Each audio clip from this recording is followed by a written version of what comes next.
Now, you have the right to remain smiling, and whatever you think will be used to create your reality. Or our company is downsizing or relocating, or we create changes ahead of time, and we are being proactive, and we want to see this change in our life, and we create it consciously. So this is the big question. Yeah, depending on how you answer this question is how successful you are in building your own personal reality. Why do we change? There are two ways we can change. One is coming from inside. I want to build confidence. I want to learn something that I was pushing back. Now is the time. Or there is a diagnosis. My partner said, I'm leaving you.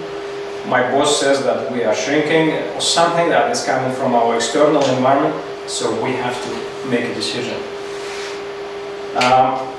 Some people ask themselves an existential question: why I'm here? Who am I? Is my life the highest expression of my abilities, my capacities, my threats, my potentials, or not? This beautiful canvas I have called my life.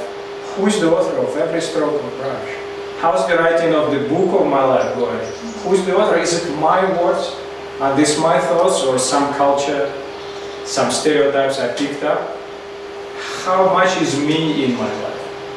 So if you ask yourself these questions, those tools will be really helpful for you to identify yourself, to find your real identity, to find your role in this world, into building this, what we call reality.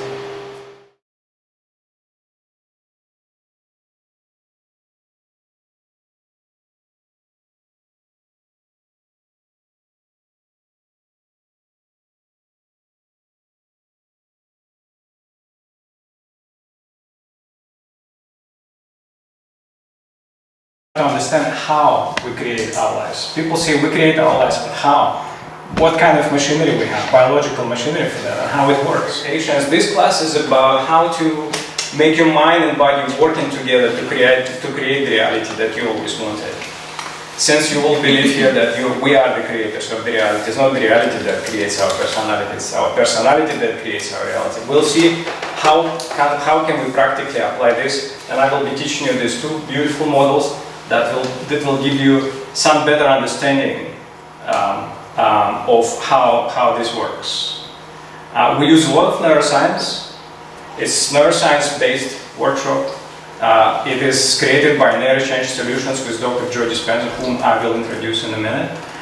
If you're not familiar with the concepts of epigenetics or neuroplasticity or brain plasticity or neurogenesis, that's okay.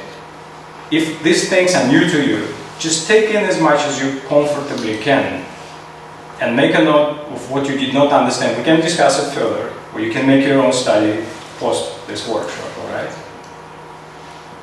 Okay.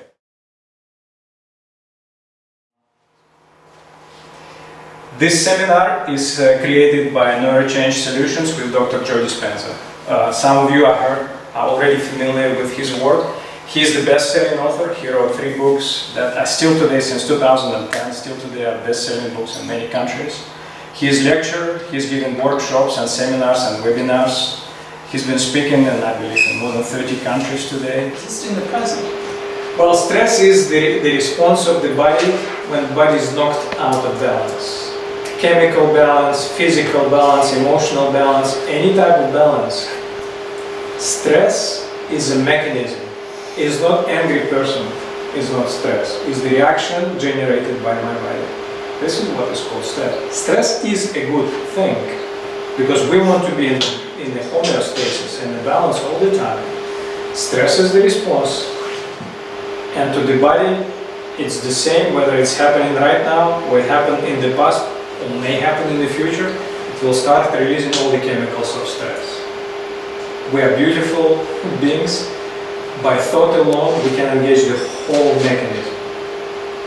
So it's the response to put us back into the balance.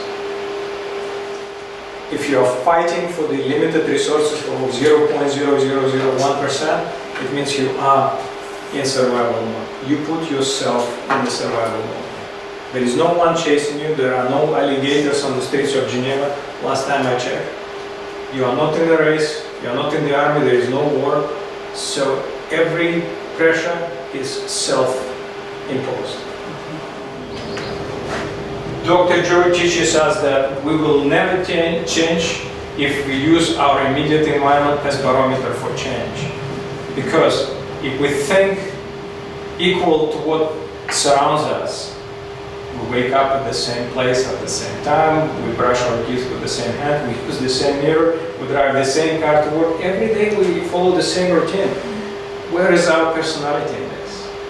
And the science tells us that up to 95% of our actions today are automatic, autopilot behaviors, including our reactions, the thoughts that run through our mind, which are mostly not even ours. We'll talk about this later. Yeah, because your feelings are showing you where you are today, your old self. So if you want to evolve, you want to become somebody new, you have to think greater than they tell you. They tell you, I'm so-and-so, I'm miserable, I'm insecure. And you have a new thought that I'm abundant. If you take your feeling of insecurity as a barometer of change, you will never change.